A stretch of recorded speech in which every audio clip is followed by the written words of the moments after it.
O'Reilly. Are your wiper blades chattering, skipping, or squeaking? Don't let streaks or smearing on your windshield compromise your visibility. When it's time to replace your wiper blades, stop by O'Reilly Auto Parts and see our selection.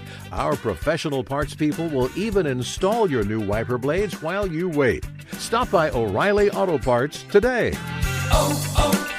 O'Reilly Auto Parts. There's nothing like snook hook sets at dawn or catching a tarpon in the moonlight.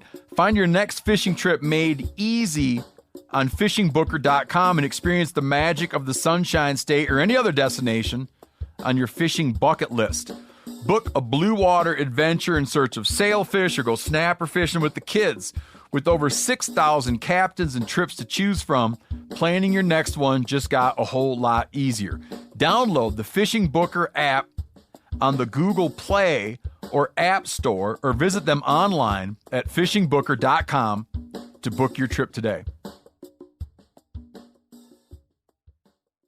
You ever get that feeling the walls closing in, the concrete jungle suffocating you?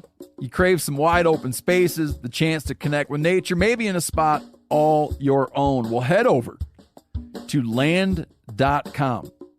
They've got ranches, forests, mountains, streams, you name it. Search by acreage. You can search by location. You can search by the kind of hunting and fishing you're dreaming of. Land.com. It is where the adventure begins.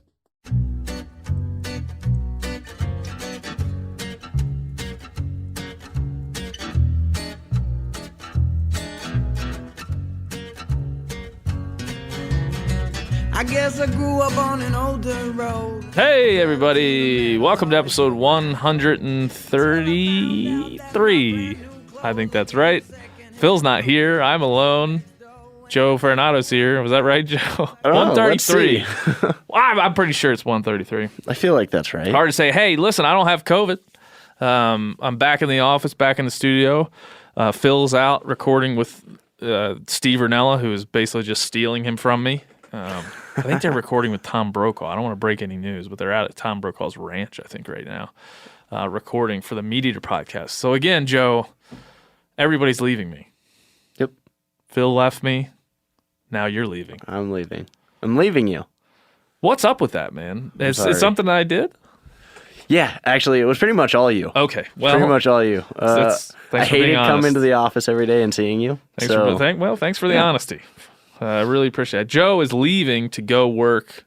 He's leaving to kind of retrace my steps. Maybe I've inspired you to live the life. You have. That I lived. Yeah. I need to go learn. I need to have those.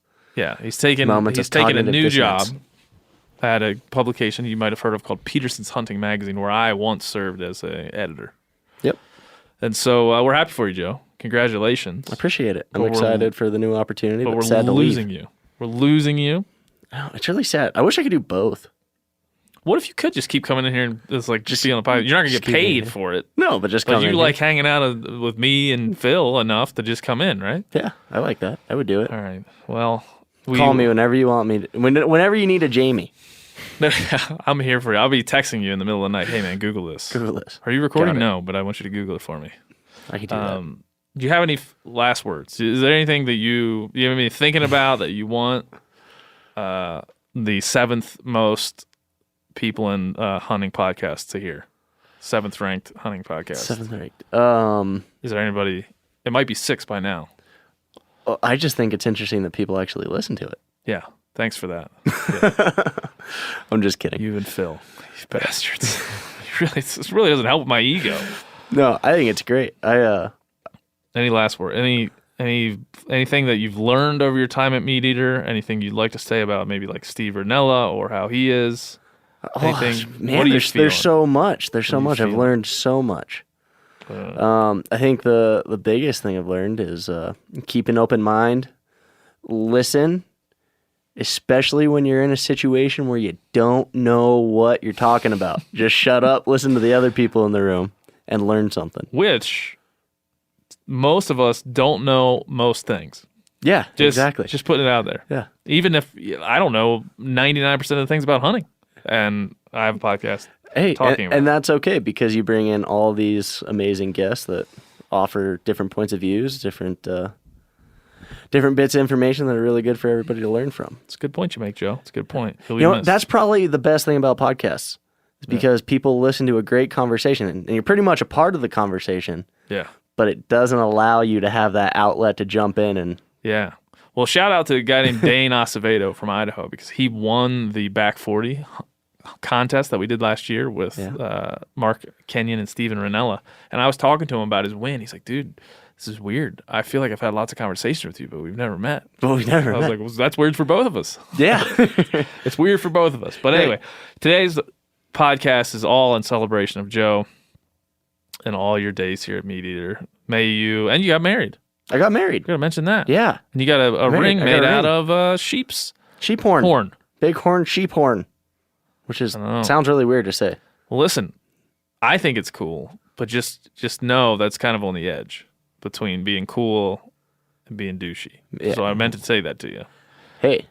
Just don't play it up too much. Everybody needs to be a little douchey. Yeah, that's fine. You know? No, it's not. The ring isn't douchey. The way you present it to other people. I'm just want to warn you if you're like, hey, check this out, man. Check this out. Yeah, big horn my wife got me a ring with big horn sheep horn. No, you let them notice your awesome ring. Like, what is that? By the by, it's a normal thing for me that it's made of sheep horn. Yeah, because that's the kind of guy that I am.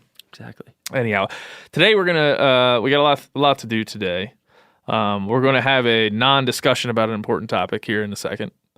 That's the New Zealand call of Tahr, which has been a lot of people have been asking me to talk about. So we're going to have a non-discussion about that, and then we're going to pay tribute to the late great Jim Posewitz, who passed away this last week at the great age of 85.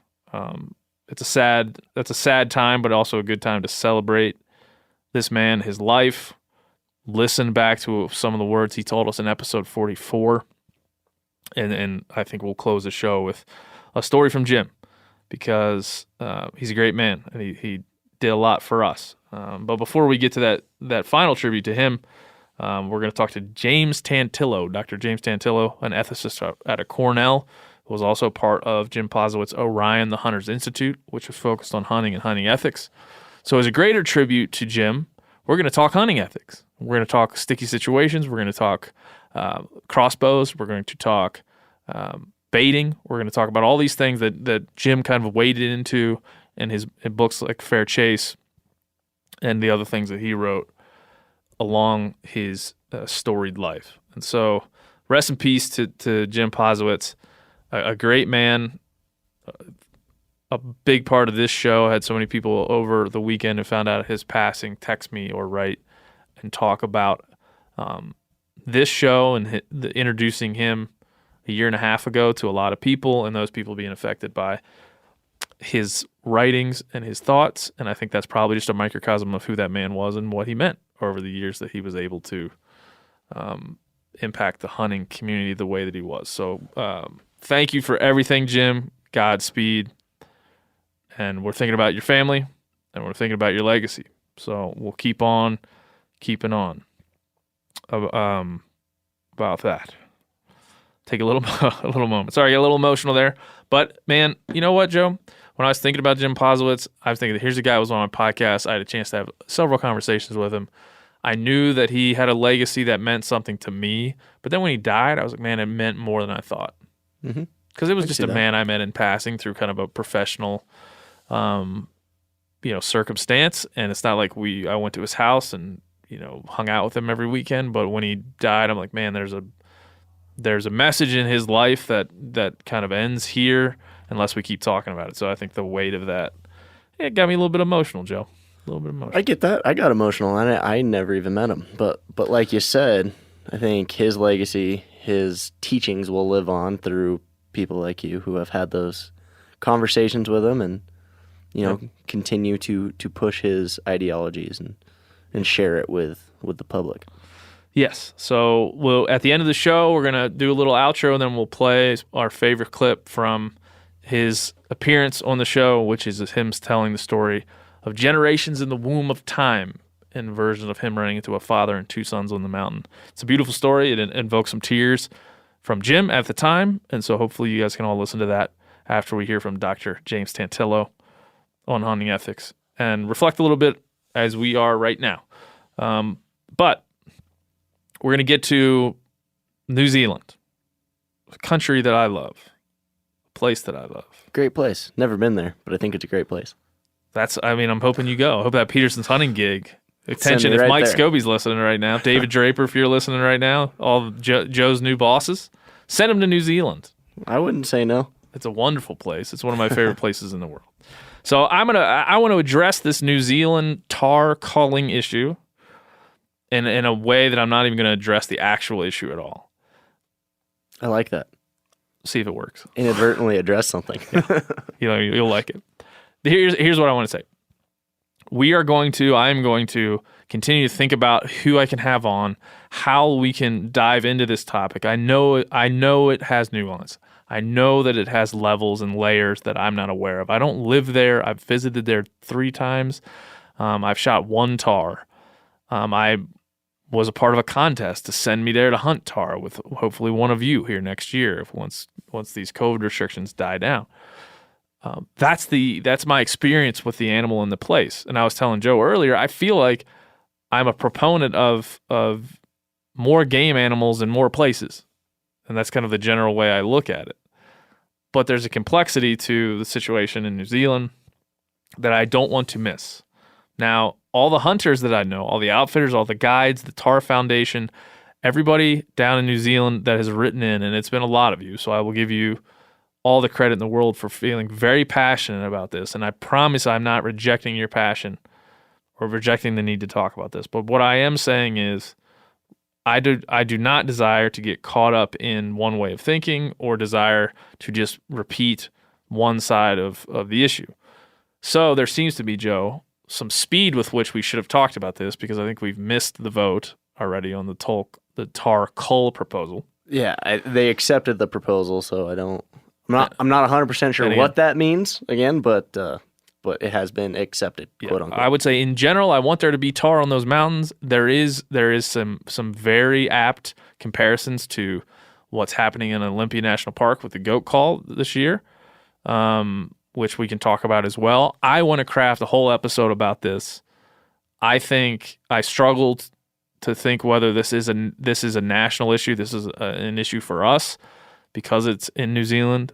But I thought about it. I believe it is, but I want to make a concerted effort to understand it and to present all sides of it and then make comparisons to what we know in the States. So this is my way of saying I'm thinking about it. I'm looking at it. I want to know more. I want to talk to the people that are doing the work on the ground, and I want there to be tar in New Zealand. And because it seems like the hunters in New Zealand want that too. I don't want to just travel there, pay some money, and kill one and come back and not care. All of that is to say, like, I want to talk about it. We will talk about it. I am sorry if as an advocate, I might fall short in this case. I do want to advocate for this, but man, I don't want to find myself in a situation where I spoke too soon or I just parroted what someone else wanted me to say. So that's the danger. Maybe I'm wrong, Joe, but that's what I'm thinking right now. No, I think that's a great point. That kind of goes along with what I said earlier. You know, if you don't have much to bring to the conversation at the time, then I feel like I don't have anything to bring to this conversation. I feel like I can listen to other people talking and repeat what they said, or have someone on, and I know what the outcome is going to be in terms of what we're asking people to do. So it's just, I would just say, rather than explain everything, I felt uncomfortable with jumping on board and immediately saying, you go sign this petition, go do this, go act now. Yeah. I don't feel uncomfortable talking about the Great American Outdoors Act because I've studied it, I understand it, I know it, I'm around colleagues who help me understand it every day, so I don't feel generally inclined to wait on that one. I feel like I know what's going on. In this case...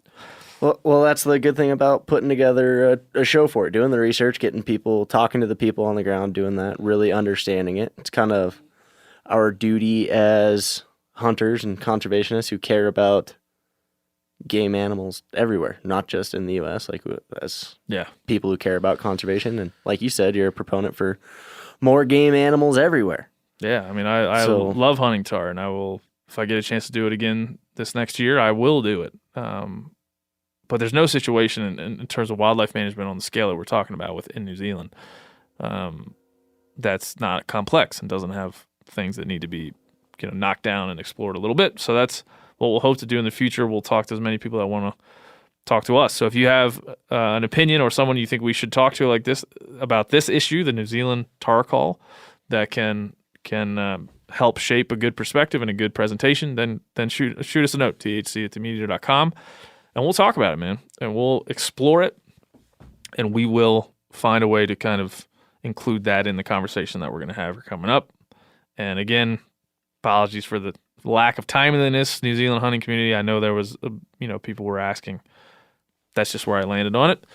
And, we're going to learn something from this, and I hopefully they don't kill all the tahr in the national parks over there.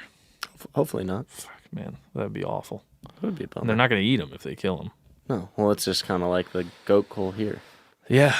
I guess we could say we'll talk about it in whatever episode we get this to, but we applied, Joe and I and Sam Lundgren. And Can I just say I'm kind of glad we didn't go? Because I wanted to just to fully understand it, but at the same time, knowing that I would have had to pretty much shoot every goat nannies that we saw. Yeah, nannies, kids, billies, whatever. Yeah. I was... so just for clarity, there was I think, I don't want to say similar, but a similar in act thing in Olympia National Park. They're going to call all of the goats out of that national park. Yeah. And you could put in to apply to be one of the calling agents, I guess you would say. Mm-hmm. And we went through, we had to fill out this huge form. It was really interesting interaction. Again, what you're going to hear from Dr. James Tantillo coming up, from Jim Tantillo, is hunting. He told us just a seemingly normal story about hunting on a winery, a friend's vineyard. And it was a call operation. And a doe walked by with 2 fawns. And he normally is not going to shoot that. And the first time it walked by, he passed on this doe and 2 fawns. And then that evening thought to himself, well, I'm here to call, aren't I? I have an ethical obligation or an obligation to my friend who brought me in here to do this job, and then I have an obligation to the wildlife, which is kind of a through line obligation. I always have it. And then he said, thought about it. He said, well, if that deer comes by again, I'm going to shoot it. And it came by 2 days later, and he shot it. And those 2 fawns will die a pretty awful death at his hand, but that's also 3 off the board in terms of the population in the vineyard. And so all of this to say, as we celebrate Jim Posewitz, as we talk about hunting ethics, all of this to say, the point that Jim makes and we made in the show in the interview that you'll hear is that hunting is malleable. It changes no matter what it's not just one thing. It's not myopic. It changes no matter the context and your own perspective and what you bring to it. So as we jump into that conversation, I want to just make that clear that's something that's in New Zealand, in Olympia National Park, and in some dude's vineyard out east. Like, those things are happening all the time. So that's why this stuff is all connected. Does that all make sense, Joe, or am I just rambling now? I thought it was great. It made sense to me. I usually like having fun in these openings, but now I'm just feeling like this is a time for... It's a heavy day. It is a heavy day. It's a heavy day. Yeah, it's a heavy day. So I will remind all of you, the Great American Outdoors Act contest is still going on. We've had some good entries. Got a couple of poems, some good photos. Not as many as I'd like, though. So by next week, I'd like all of you to go out, find a piece of property that was impacted, that got funds by the Land and Water Conservation Fund, that you can go to Land and Water Conservation Fund's Coalition's website, and then you can find places around you. You can go there, recreate, have a good time, take a photo, make a video, send it to us, make us laugh, and we'll give you some cool prizes, including First Light, Vortex, and Nemo prizes. Ooh, good prizes. 3 separate ones. So I'm counting on you guys to put in some good entries. If we need to extend the contest, we will extend the contest, but I want some good entries to make us laugh, to give you a chance to go out and do those things. So it really shouldn't be that hard to go find something. Nope, it's not hard at all. They're everywhere. Let's just say you can't find one. Just go somewhere and reenact like you were at one. I don't really care at this point. He just wants to laugh. Ben likes laughing. This is something that drives me. Like, you draw pictures of Phil, makes me happy. You go out and make a poem or make a music video or take a cool photo at a BLM or some BLM property or some pool or some park. It's going to make me feel good. So please go and do that and email us at thc@themeateater.com. thc@themeateater.com. I think that's it, Joe. I think that's all I have to say for this part. Oh, I think that was a good intro. Yeah, I think we did pretty good. Yeah. If not, we'll do better next time. And Mr. Tantillo will take it from here. You'll like it. James Tantillo, Hunting Ethics, episode 133. I got that down now. Here he is, all the way from Cornell. Jim, how are you, sir? Real good, real good. How are things on the East Coast? Right now, pretty hot. We're heading into July with a warm stretch, so nice to be inside podcasting with air conditioning on. I'm sure. I saw my family were complaining about 96-degree heat back there while we're frolicking in the mountains of Montana at a cool 75. Right. I know how that goes. What's these last few months been like? I know we checked in January, and as I was telling you probably via email, we had a lot of listener response. People love the conversation, and I know you and I both felt like we didn't quite get into the stickiness of some of these things. But before we get into any of that, how's the quarantine been? How's teaching been? What's life been like since shut down here? Quarantine's fine. Teaching halfway through the semester, we got sent home, and I taught half the semester from my computer in an upstairs bedroom.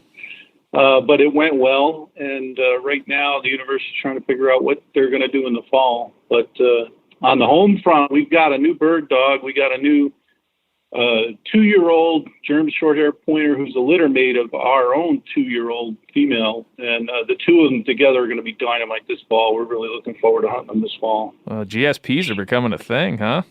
They're popular out here in Bozeman. I always swore I would never have a GSP.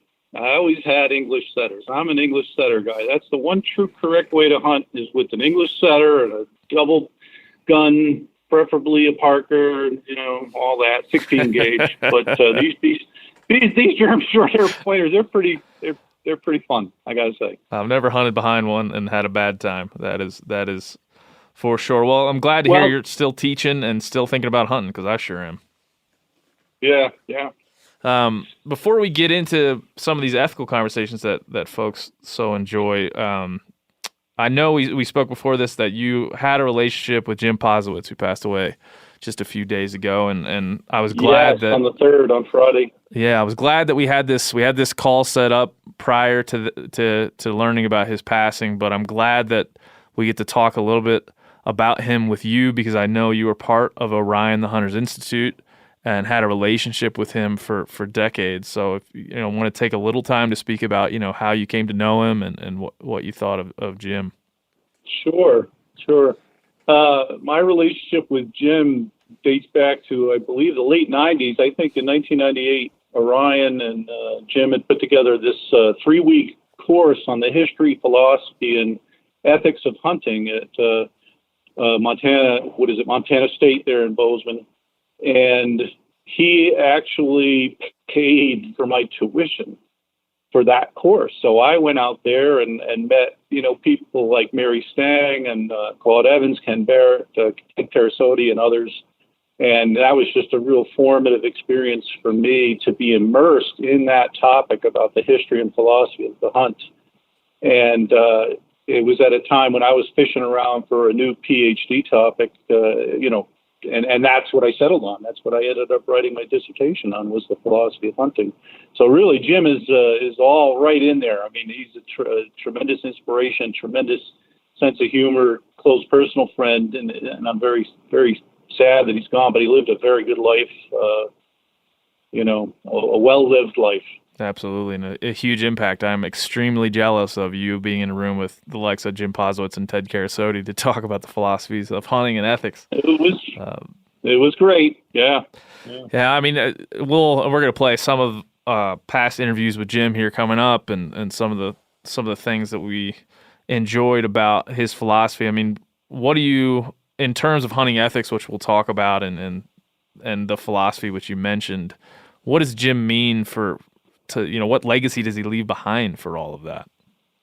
Well, I think the focus on fair chase, as debatable or problematic a concept as fair chase can be in certain contexts, he really brought that sort of whole discussion back into the forefront, and really, talking about people's individual ethical behavior, and echoes of Leopold, who said, how you hunt, you're out there with no audience, and you're in the middle of nowhere, and you're making choices that, nobody's going to see. And it's all up to you and your character and your sense of right and wrong, or the right and wrong way to hunt. And, I think, and Beyond Fair Chase was printed, hundreds and hundreds of thousands of copies. It went into the hands of hunter education students in an incredible number of the states. Something, last I looked, it was something like 800,000 copies of that little book had been printed and distributed. And that was all Jim. That was all Orion. So Orion was Jim, and Jim was Orion. Yeah, it's a great loss, but as you said, he leaves behind, more than what any of us could hope to leave behind in terms of hunting in our community, and sets up the conversation we're going to have today, even, and our connection in lots of ways. And so, as I probably said before on our show, I felt that, my brief relationship with him was definitely just wanting to hear his stories, but he also wasn't scared to disagree and to give his points, and I think he enjoyed parts of that with me, a young whippersnapper with a bunch of ethical ideas. I think he very much enjoyed challenging me and pushing my limits.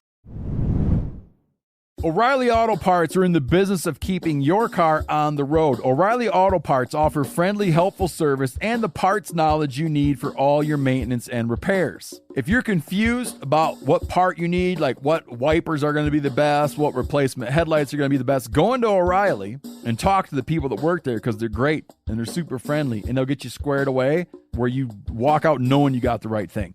They've got thousands of parts and accessories in stock, either in-store or online, so you never have to worry if you're in a jam. Do you need your windshield wipers replaced? You need a brake light fixed? You need some quick service? They'll help you find the right part or point you to the nearest local repair shop for help. The professional parts people at O'Reilly Auto Parts are your one-stop shop for all things auto do-it-yourself, and you can find what you need in-store or online. Stop by O'Reilly Auto Parts today or visit us at O'ReillyAuto.com/MeatEater. That's O'ReillyAuto.com/MeatEater. You ever get that feeling you're stuck inside staring at screens and a primal urge kicks in? You crave wide open spaces, fresh air, the chance to connect with the land? Well, maybe it's time to find your own piece of the wild, but searching for property can be a maze. That's where Land.com comes in. They got millions of listings across the country, from mountain ranches to hidden fishing holes. Their search tools are like a seasoned guide helping you narrow down what you want. Land.com isn't just about buying and selling. It's about finding a place to hunt, fish, explore, or simply sit by a campfire and listen to the crickets. So head over to Land.com today to turn one day into today, because trust me, there's nothing quite like the feeling of standing on your own piece of earth. There's nothing like snook hook sets at dawn or catching a tarpon in the moonlight. Find your next fishing trip made easy on fishingbooker.com and experience the magic of the Sunshine State or any other destination on your fishing bucket list. Book a blue water adventure in search of sailfish or go snapper fishing with the kids. With over 6,000 captains and trips to choose from, planning your next one just got a whole lot easier.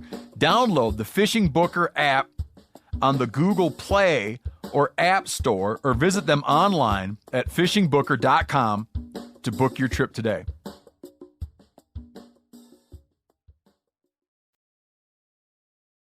Well, thanks for talking about that a little bit, and I'm glad we can now kind of spin into talking about ethics, which is what Jim spent most of his life thinking about and working on and promoting, like you said, through hunter education and everything he did later on. When I was looking at Orion the other night, and just kind of reading and thinking about how you kind of set up the conversation of ethics. We had a lot of discussion last time in January, about hunting as a sacred art and some of the more deeper philosophical thoughts about hunting. But then you kind of run into fair chase when you start, as you mentioned, that it can be problematic. We know, most folks probably know the actual definition. I could certainly read it word for word. But how would you, as you sit in your chair today in 2020, think about defining fair chase for those listening? Well, see, right there, you're off on the wrong foot. I love it. All due respect, I'm not sure that fair chase can be quote unquote defined. Philosophers sometimes speak of open concepts, and what you have to do is sort of stipulate what you mean by a term like fair chase. And here's where some of my discussions with Posewitz, you talk about debate, honest debate. He loved debate. Fair chase to him was almost entirely an ethical concern. And to me, my decades-long conversation with Jim tried to gently steer him in the direction of understanding that a lot of what we refer to as fair chase are really aesthetic concerns. They have to do with how we perceive the right and the wrong way to kill an animal. Do you have to kill a deer within 100 yards, or is long distance shooting unethical? The deer, if honestly killed and just, falls over, doesn't care whether it's killed within 100 yards or within 1,000 yards or within 2,000 yards. So that's a sort of stylistic preference. Right. Yeah. Some people want to sneak up on a deer. They want to go to archery, or, those guys with the spears that stand in the tree stands and spear the deer straight down. That's the ultimate sort of challenge. But again, those are more like artistic preferences or aesthetic preferences rather than ethical issues. The only ethical issue is the clean, quick kill. Yep. Really, that and hunting safely and a general respect for the law. Really, I think that's where hunting ethics sort of begins and ends. And the rest of it, these questions of technique, these questions of technology, stick bow versus recurve versus compound bow versus crossbow, those are all questions of preference, personal preference. Yeah, I think if we could have I agree with you absolutely on that. And I think that, and I've talked about that with Jim as well over some conversations about exactly what are we talking about here. We have the way that we hunt, and then the way that we kill, and there's less tangible. Right. There's less tangible aspects in terms of ethics in the hunting because it's just an act. But the killing is where the ethics matters because there is a tangible effect on the other end. And I've had a lot of people not really be able to understand that when it comes to, say, like personal ethics and how you feel, and so it's good to hear you say that, because I think that maybe is where fair chase gets a bad rap. Do you feel like fair chase in and of itself is a term that we can continue with? Oh, sure. Because I think fair chase, and here's another point of disagreement with not just Jim, but a number of people who think about hunting. Fair chase conveys the sense of fair play and sportsmanship. Now, it's not fashionable to connect hunting with sport any longer. I've had these arguments plenty of times with a lot of people. But the idea of fair play and giving the prey a sporting chance, that is crucial to hunting, right? Hunting is not shooting a cow with a bazooka through a barbed wire fence, right? To be hunting, it has to be a challenge. And if it gets too easy, this is where sometimes hunters will find, after they've killed the 20th deer with a rifle, they'll switch over to archery, or they'll switch to a different technique. And that's to maintain the challenge aspect of the activity, because otherwise, it for a lot of folks it will fail to sustain our interest over the long haul. We want to keep hunting interesting. Yeah, I mean, I know we spoke about this a little last time. There's admittedly, if any hunter would think about this, there's a bit of a game theory to hunting, right? The part of the appeal is the game, right? And so you have to ascribe game-like qualities to the thing that you're doing. And so you're trying to match wits with, figuratively, an opponent. All right. So people who criticize or don't like the game analogy will say, well, the deer never consented to play the game, like the person sitting across the board from you playing Monopoly. But figuratively, it makes all the sense in the world to speak of trying to match one's wits with whatever critter you are trying to pursue. And again, that's what makes it interesting. Yeah. Do you think if we could acknowledge that, because I certainly have acknowledged that, like a big part of my attraction is that the game-like quality. If we could acknowledge that as hunters, things would be a little bit easier. We could rationalize our actions a little bit more simply. Well, hunters, both their explanations of hunting and then their justifications or their attempted justifications would be a lot more honest, because too often in the past, maybe not so much as much anymore, but there has been this tendency of saying, well, we hunt for food, therefore it's moral. Hunting is moral. And if it was only about food, we'd go down to the grocery store and be done with it, get beef and shrink wrap. And no risk of crippling loss or wounding an animal that, crawls off and dies 6 weeks later. Again, we hunt for the hunt. Meat is a sort of happy byproduct of our efforts, but meat is not the sole objective. Yeah. And that's, hunt to have hunted, right? The idea that the byproducts are the things that become the justification, right? Like the adventure becomes the justification for going, but it's only a byproduct of the activity.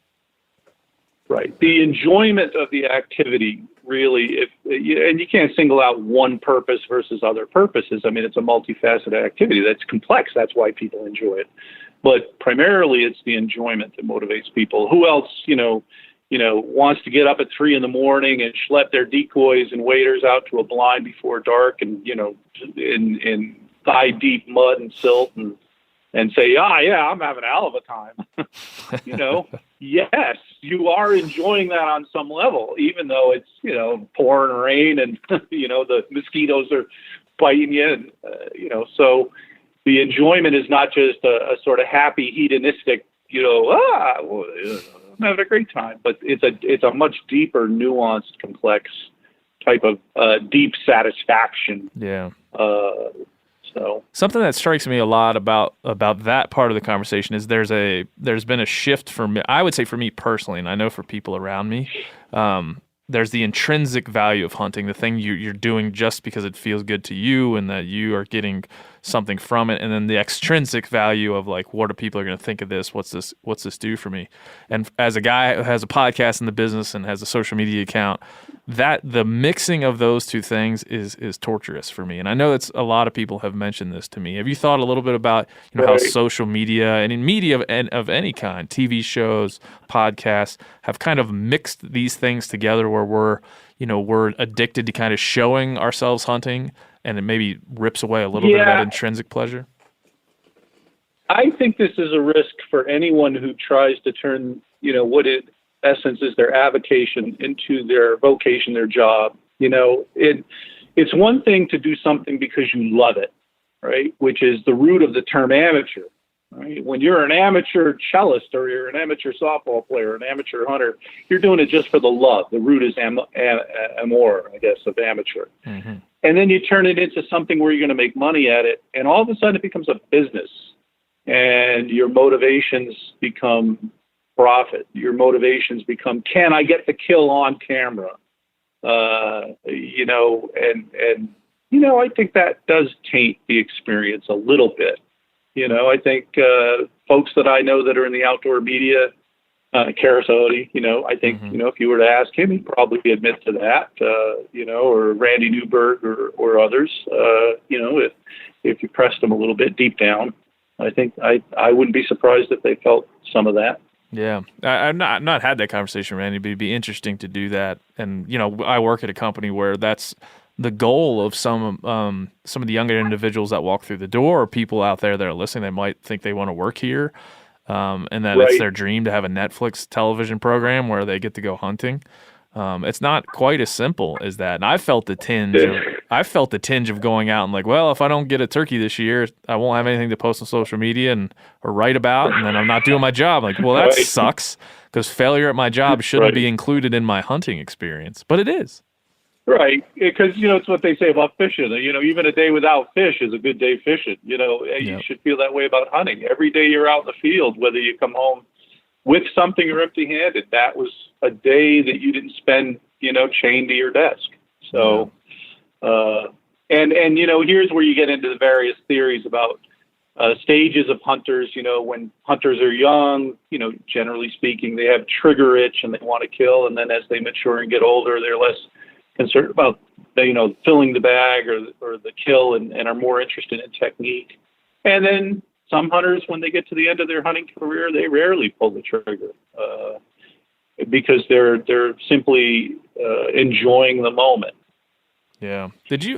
That's something I've run into a lot here. My friend Wyman Menzer has been on the podcast a few times, and he's a great photographer in the state of Texas and came up as a trapper, trapping bobcats and coyotes in the Big Empty in northern central Texas. And he had probably killed more coyotes than just about anyone. And in his later years, he reflects upon the regret of some of those kills and has kind of transformed into only a photographer and an appreciator of the wildlife. And he's not the only person I've heard that from. And so I get a little bit worried about, where am I going to go in my life? Am I going to think back on this time in 30 years and regret some of the killing I've done? Or like, is that just a natural progression, as you mentioned? How would you articulate those kind of struggles? I think it can be a natural progression for some people. I don't think these are absolute, we're not describing what happens to everybody. I mean, I know hunters who quite happily kill animals up to the day they die. And I know hunters who are in their 50s who never got rid of the trigger itch. They're still about filling the bag limits. And, those are guys I don't tend to prefer to want to hunt with sometimes. But I think every individual deals with that differently. But it's not uncommon for somebody as they get older to not be so eager to pull the trigger. I deer hunted last year, probably every day of a 3-week season. I saw deer every single day, and lots of days the deer just walked by, and not today. I just don't feel like gutting a deer today. I don't feel like killing this deer today. I'd see, a 6-pointer and say, well, maybe I got 2 weeks left. I'm going to wait for an 8-pointer or a 10-pointer, and all kinds of different factors, factor in. And I think you have to allow people the freedom to sort of, pursue hunting the way they want to pursue hunting. Yeah. And maybe that's the thing that like underlines most of what we're talking about here and most of what you've thought about for a long time. And most of the things that kind of strike me about fair chase and hunting ethics and philosophies. It's like, I've become in the last few years big on just personal responsibility and being and understanding like I have to do this right based on, of course, what I believe and my experiences and my set of influences. And it's hard to control what other people are doing based on, my certain set of things that have happened to me and my perspective. And that's maybe, at some point where this conversation hasn't gone or maybe hasn't gone there enough. Was that a big part of how you when you thought of talking with Jim and others, how that came to be, just personal responsibility? Like you have to know what's right for you and you have to follow the law, and that's pretty much what it is. Right. I had some conversations with other members of the Orion board years ago who, had fairly, I'm going to use a term that sounds negative, but I don't mean it this way, but they were somewhat absolutist in their conception of the right way and the wrong way to hunt. And I would come back to context, and I would say, Hunter A may be facing a decision that on the surface looks the same as the decision facing Hunter B, but the context is totally different. And you have to allow for those two hunters to make different decisions, and that's on them. You can't impose a rule from the top down to cover both hunters' experience. And so you mentioned coyote hunting, right? Varmint hunting in general. Well, if you don't eat what you hunt, what business do you have killing coyotes or woodchucks or prairie dogs?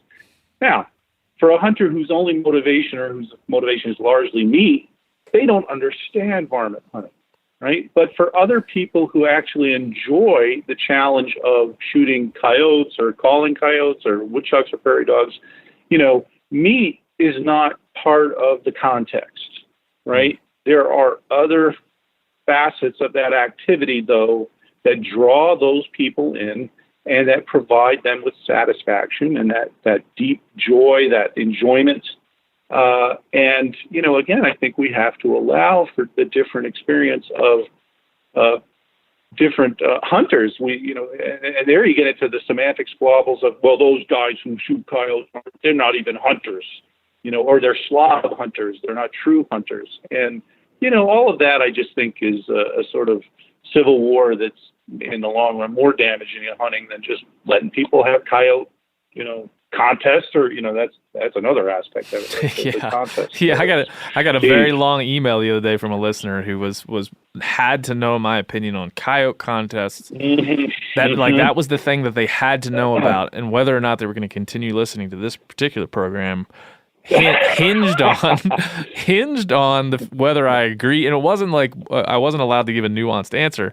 It was like, well, in some context, it was like a yes or no statement. And that hinged, and the pressure for me, which I don't really didn't bother me at all. The pressure was, hey, if you answer wrong, then I'm out. I just didn't answer at all because I thought, well, that's a trap that I'm not interested in. But that to your point, that's a big part of it, right? Yeah.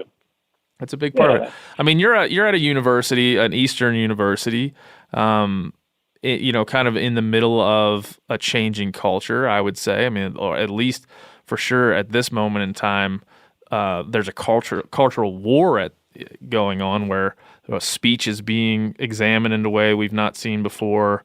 Speech is being really equated to violence in some aspects. Can you relate that to this conversation at all, the way that young folks are thinking about morality and how they move through the world? It's more of maybe an absolutist way of approaching things. Yeah.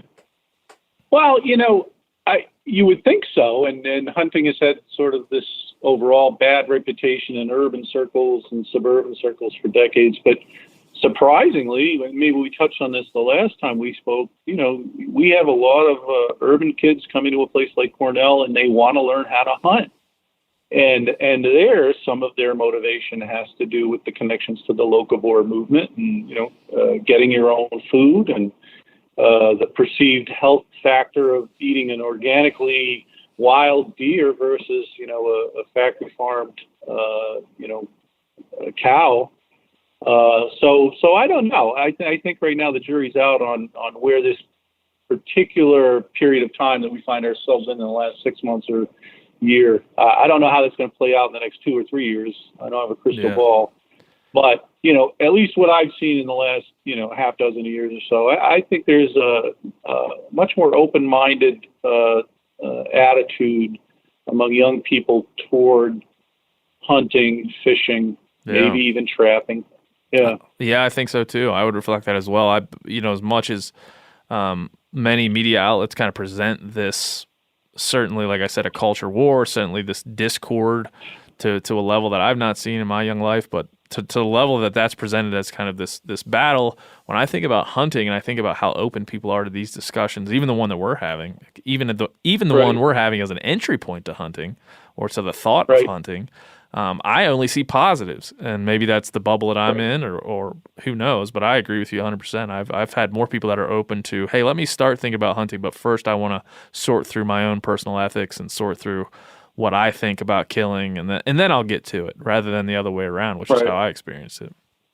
Do you think that could be a generational change as we look back kind of on this time, and we look back at how many adult onset hunters were coming in, and how that maybe changed a little bit of the way hunting's represented overall?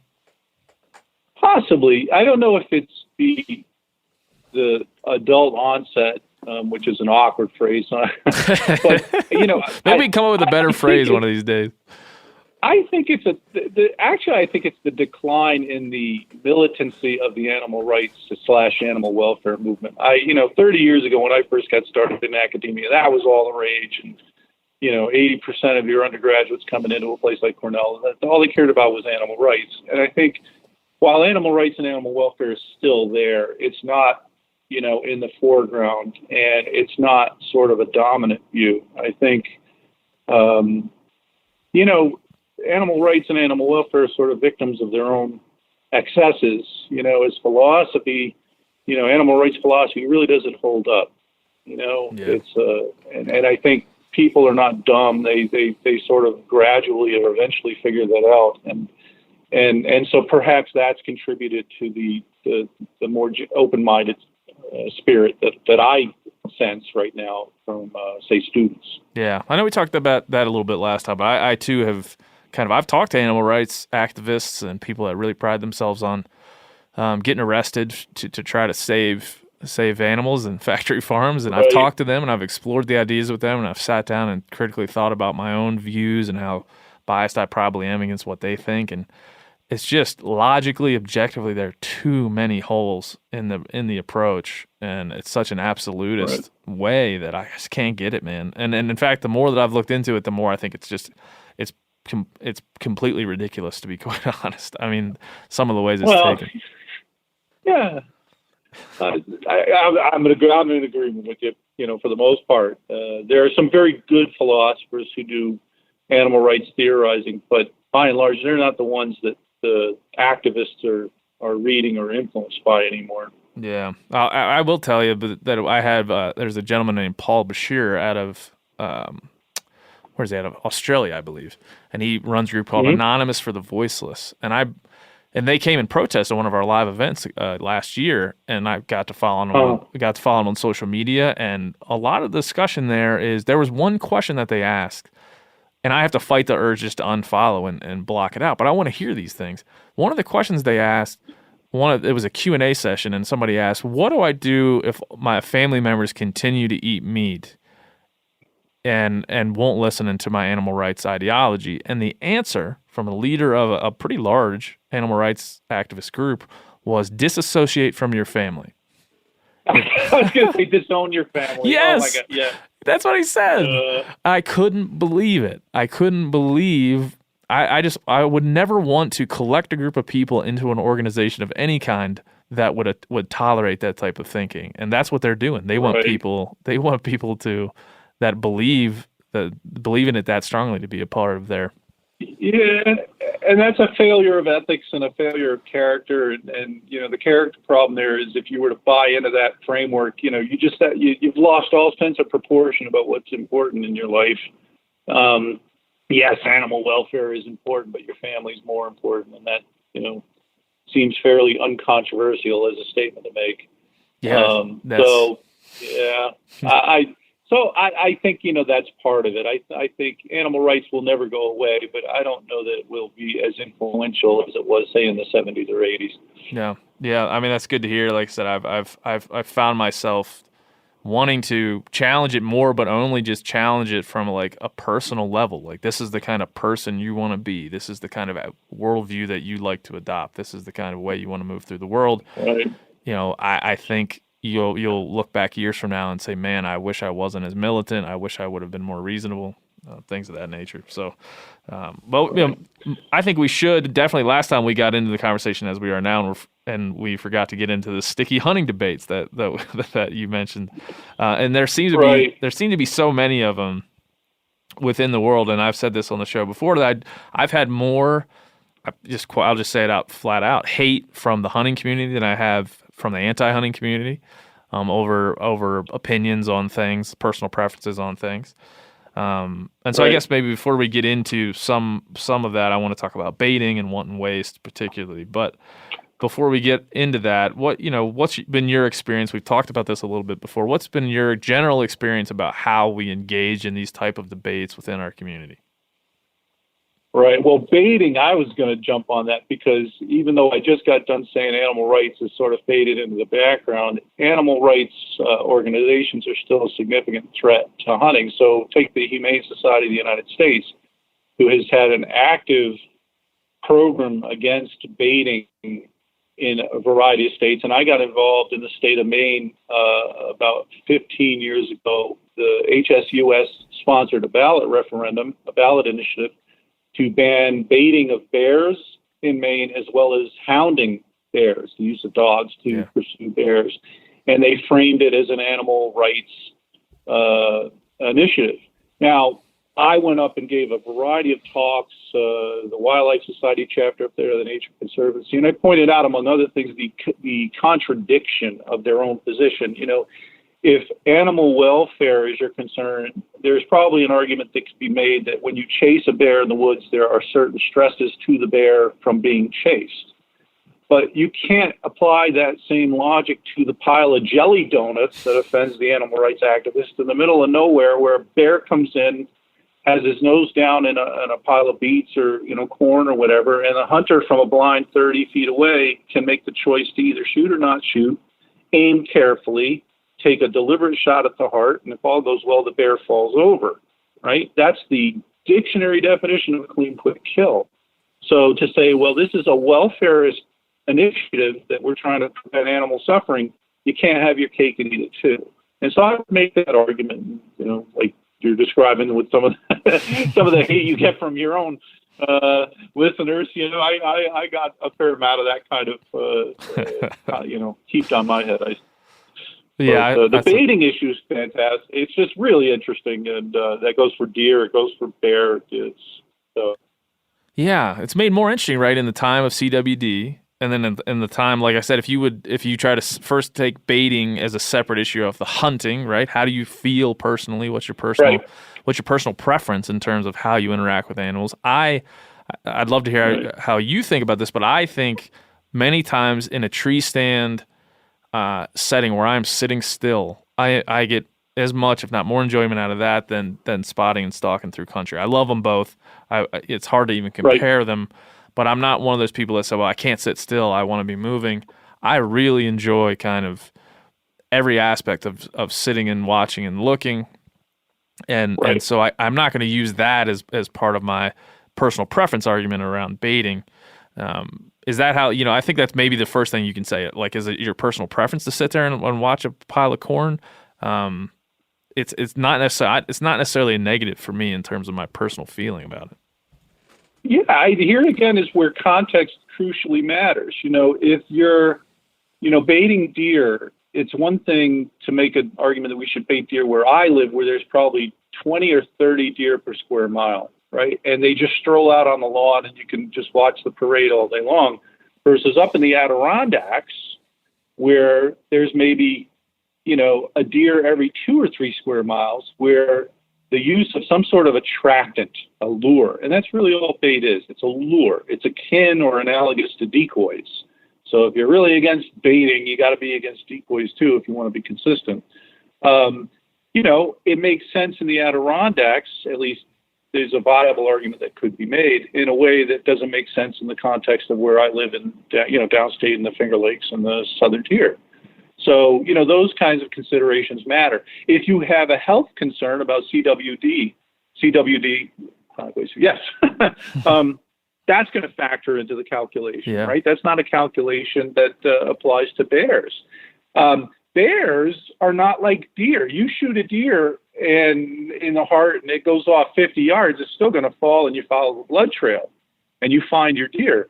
A bear doesn't leave a blood trail. The holes clog up with fat. The bear also doesn't bed down in 50 yards. It runs 3 miles away. And so you're left with, the insurmountable challenge of trying to track, for most hunters, the insurmountable challenge of trying to trail an animal that doesn't leave a blood trail. Yeah. So, the context of bear hunting is very different than deer hunting. And so there's quite a very good fair chase argument to be made for baiting bears. Sure. And taking that almost guaranteed shot at close range, for the welfare of the bear. And if you're going to shoot a bear, you might as well shoot it well, right? And when we pushed HSUS in Maine, what's your alternative? Well, we want no bait. You're going to have to stalk them, and you're going to have to, shoot the bears, as you're chasing them in the woods. Well, now you're talking about 100-yard plus shot at a running bear, and you can guarantee a shot in the heart that's going to kill it and knock it. What you've just done is created a situation where you've increased your crippling loss of bears, by an order of 10. I mean, it's just so there's no logic sometimes to those kinds of arguments. And here's where even, bringing fair chase into the conversation. In Maine, what we found, you had hunters who didn't hunt bears pointing their fingers at other hunters saying, well, we don't like bear hunting, we don't like bear baiting, so let's ban the way you hunt, right?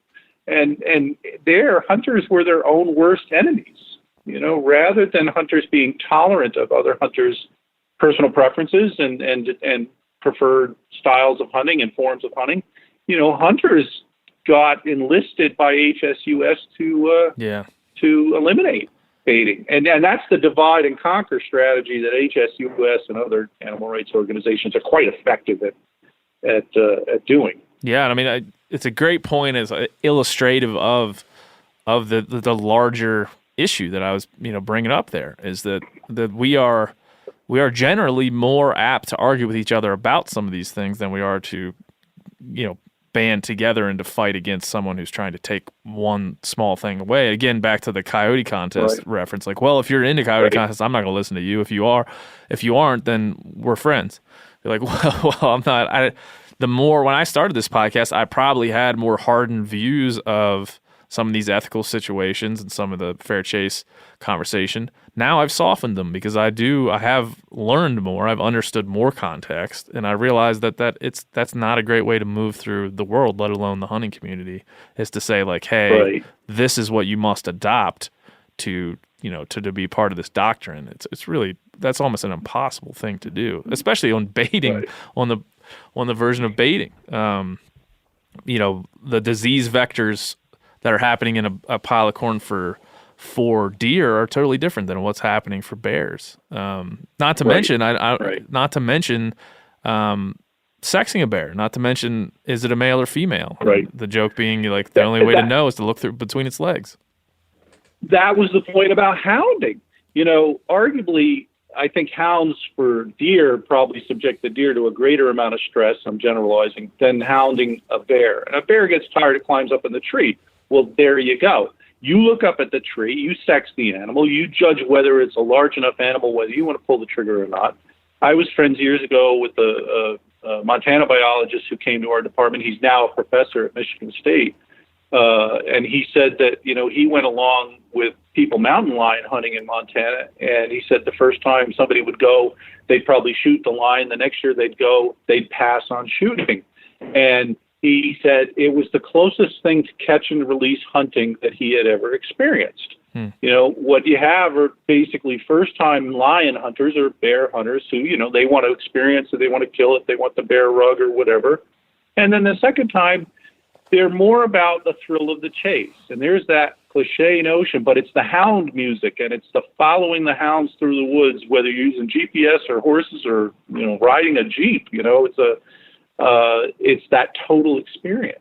And so there, once again, we're back to that, it's not really about the kill, but it's about that total experience. Yeah, I appreciate that too, because I've thought here recently that when I say soften on my opinions about these things, I've generally taken that total experience line of thinking. Like, hey, I understand all the ways that this could go down. I'm therefore tolerant of as many things as can be done. And as our good friend Clay Newcomb, who's a bear hunter out of Arkansas, he says, guard the gate. If they're going to take away bear baiting, what else can they take away? And given that's a huge part of it. And I think, Boone and Crockett came out here, what was it, last year in August, and kind of amended a bit of what they talk about in terms of baiting, and said that they feel like when it's legal, it's okay. But there's a whole lot of hedging in there. It's not like it's good. It's thumbs up. But they appropriate hedging in terms of what you said, which is context. Well, I used to have this argument about pen-raised birds or high fence hunting. It's not for everybody, right? But there's a certain class of hunters for whom, shooting a pheasant on a game preserve is one way of bringing in a new hunter, say, or of training a dog. And if you live 15 hours away from where there are grouse, which is kind of the situation I'm in, pen-raised pheasants are a sort of cheap substitute, but you have a type of hunting purism where I used to have this argument with David Peterson. I was on a dais with him one time, and he's like, pen raised, you know, there shouldn't be hunting preserves, period, flat out wrong. And, you know, I tried to make this argument again for context. You know, depending on the context, it might make sense for a particular individual. I myself would never choose to go to a preserve, you know, and pay $15 a pheasant, right? But for other people, that's their decision, and I think people ought to have the freedom, you know, to make those choices for themselves. So again, I think a lot of these decisions are contextual. Yeah, I mean that goes over a lot of things. I've heard this said a lot. Like, you know, questions like this. I think it goes along to. We have like an established. People say I have an established tradition. It's my tradition to hunt this way. My family has always hunted over dogs. We've always hunted over bait. And then you're like, well, your tradition is just your context. The tradition that you have in your culture, in your community, your region is just the context in which you began this thing. And so you're just comparing, rather than arguing about one way or the other, you're really just comparing the way in which you came into this. And so maybe, I don't know, maybe there's a way to convince people, like there's less argument about crossbows versus vertical bows if you just think about it in the way that there's some people that are going to prefer this because they came up doing it, and some people are going to be introduced to hunting via crossbow, which I love. Right. So that makes it a tough one. Well, and sometimes the context, you know, the hounding of deer, you know, I used to make this argument in hunter education training seminars that I used to do that, you know, geographically, it might make sense to use hounds to hunt deer in the South Carolina low country, which is just swamp for as far as the eye can't see, or in Louisiana or Mississippi, you know, Faulkner country, because that's the only practicable way to hunt deer, you know, whereas hounding deer where I live, where there's, again, 20 deer per square mile, and they just sort of walk out and eat grass, using a dog would be just stupid, you know, so to try and get people to think about how different hunting practices originate in different locations, right, geographically, different contexts. I think that's really important, because hunters tend to, you know, or at least in the past have had a sort of it's my way or the highway kind of philosophy, and I think that's pretty damaging to hunters in general. Yeah, I mean, I think crossbows and vertical bows is, I think, one that you can return to, of course. And, you know, Pope and Young still doesn't allow crossbow killed trophies into their record books. And is that I mean, what's the point of the battle? And I've heard all the arguments. Here's where you get back to that game analogy, the play game sport. You know, Pope and Young, whether they like the terminology of sport or game, you know, they don't like, or at least they perceive the crossbow to be quote unquote easier. There's less challenge. You know, it's like the stick bow guy says, you got to have a certain amount of strength to pull that string back versus, you know, a bunch of wheels.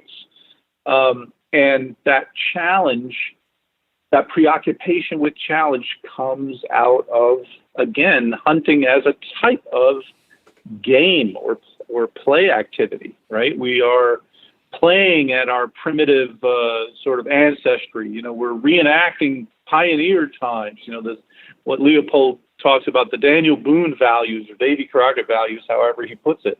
Hunting is atavistic. It's got a primitivist sort of essence, you know, and I think there, Pope and Young runs into some of their own internal sort of inconsistencies and contradictions when they try to rule on these questions of technology. O'Reilly Auto Parts are in the business of keeping your car on the road. O'Reilly Auto Parts offer friendly, helpful service and the parts knowledge you need for all your maintenance and repairs. If you're confused about what part you need, like what wipers are going to be the best, what replacement headlights are going to be the best, go into O'Reilly and talk to the people that work there, because they're great and they're super friendly, and they'll get you squared away where you walk out knowing you got the right thing. They've got thousands of parts and accessories in stock, either in-store or online, so you never have to worry if you're in a jam. Do you need your windshield wipers replaced? You need a brake light fixed? You need some quick service? They'll help you find the right part or point you to the nearest local repair shop for help. The professional parts people at O'Reilly Auto Parts are your one-stop shop for all things auto do-it-yourself, and you can find what you need in-store or online. Stop by O'Reilly Auto Parts today or visit us at O'ReillyAuto.com/meateater. That's O'ReillyAuto.com/meateater. You ever get that feeling you're stuck inside staring at screens and a primal urge kicks in? You crave wide open spaces, fresh air, the chance to connect with the land? Well, maybe it's time to find your own piece of the wild, but searching for property can be a maze. That's where Land.com comes in. They got millions of listings across the country, from mountain ranches to hidden fishing holes. Their search tools are like a seasoned guide helping you narrow down what you want. Land.com isn't just about buying and selling. It's about finding a place to hunt, fish, explore, or simply sit by a campfire and listen to the crickets. So head over to Land.com today to turn one day into today, because trust me, there's nothing quite like the feeling of standing on your own piece of earth. There's nothing like snook hook sets at dawn or catching a tarpon in the moonlight. Find your next fishing trip made easy on fishingbooker.com and experience the magic of the Sunshine State or any other destination on your fishing bucket list. Book a blue water adventure in search of sailfish or go snapper fishing with the kids. With over 6,000 captains and trips to choose from, planning your next one just got a whole lot easier. Download the Fishing Booker app on the Google Play or App Store, or visit them online at fishingbooker.com to book your trip today.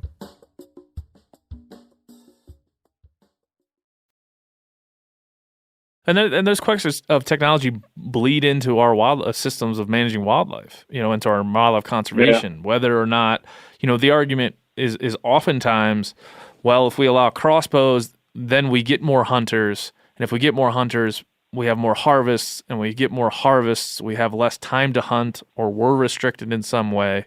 While at the same time, on the other side of the mouth, someone can say, the only way to get more Pittman-Robertson dollars is to have more hunters. The only way for our lifestyle to continue is to have more hunters. And so there's an inherent contradiction in the idea of this argument that people that are on both sides are contradicting themselves at the same time, which is like a matrix of ridiculous bullshit. So I've heard this. I've heard this multiple times. And hopefully, Jim, you can answer all these questions and bring some sense to us. Well, there are political considerations, there are management considerations, all of which are, sort of prudentially rooted decisions, that are sociological. They're not philosophical, and they don't really have to do with individual hunters' preferences or motivations, right? It's like when you want to do a deer cull down near New York City. You could basically hunt deer every day for 6 months, and you could put 150 deer in your freezer, right? But guess what? Hunters run out of freezer space. Hunters run out of motivation. Hunters run out of thinking that this is any challenge whatsoever, right? And so sooner or later, their hunting activity grinds to a halt. And that's because there's a big difference between a simple cull, where you're trying to stack up the bodies, and a hunt that is difficult, right? Because partly why we do it is because it's difficult. If it were easy, everybody would do it, right? The reason I like hunting rough grouse is because they're damn near impossible to hit, right? Yep. And that's what I enjoy about it. Yeah, versus a pheasant. You run into your own contradictions, right? I have my own. You have your own, I'm sure. Right. Yeah, and I'm on the side of, I will say, like, hey, I want more hunters, and that's really, and I want them to be able to use whatever weapon that they'd like, or I want them to be able to use what dog they'd like, or what, within the bounds of the law that we've set. But at the same time, I love hunting. I want to be able to hunt as long as I possibly can, and if 10,000 new crossbow hunters come into the state of Montana next year, and kill a bunch of elk during archery season, I'll probably have a shorter archery season at some point. And so those are you just got to pick a value. I would much rather have more new hunters and a shorter archery season. That's the thing I pick in the reality there. Typically on the crossbow issue, what we find in New York is that way more than half the hunters who take up crossbow hunter, they're not new hunters. These are aging hunters, right? Who, for a variety of health reasons and mobility reasons, crossbow hunting extends their hunting career an additional 10 years, beyond which they might have otherwise hung up their their bow or their rifle.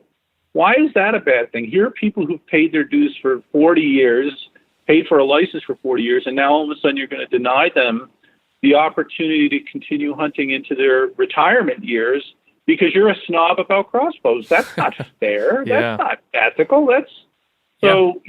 Again, I think there's a blind spot against the more youthful hunters, shall we say, who are filled with trigger itch and pride and hubris and want to do everything the hard way and wait until they get to be old and they'll sing a different song. Well, you say it's easier to restrict someone's rights or restrict someone's, in this case, hunting, if it's the thing you don't do. It's easier to take someone's rights if you don't use those rights. It's easier to take someone's guns if you don't own guns. It's easier to take somebody's crossbows if you don't use a crossbow because you don't understand. It's easy to criticize what you don't know about. It's a lot of it's ignorance. That's the hunters pointing fingers at other hunters. They just don't understand. They don't have an empathy, really.